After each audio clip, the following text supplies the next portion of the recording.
好，来，乡亲继续来看政府通过国家语言发展法，所以明年开始，国中甲高中的学生都要上本土语言的课。教育部是来公告着5种的语言，学校会当家己选至少一种的语言，当做是必修课。但是包括师资等等相关的配备，是不是有够周至，是学校另外一个挑战。规节课咱拢爱用闽南语来上。老师伫咧台下顶闹台语教册，台开学生看图广告。明年开始，国中、高中的学生爱上本土语言的课，有台语、客语和原住民语。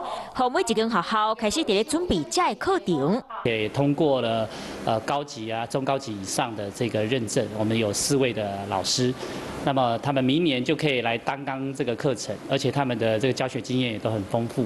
赖有轩老师本来是国文老师，为了准备明年本土语言必修课，今年后来就先考到中高级认证考试。虽然台语老师有教，不过原住民语和台湾手语都予学校头壳冇咧修。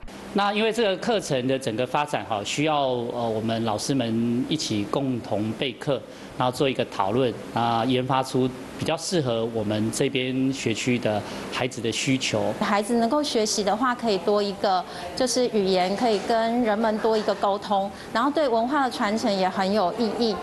某学校讲，本土语言入去必修，一定会拄到真侪问题。有的人赞成，有的人无支持，要看学校因怎做安排教这个课程。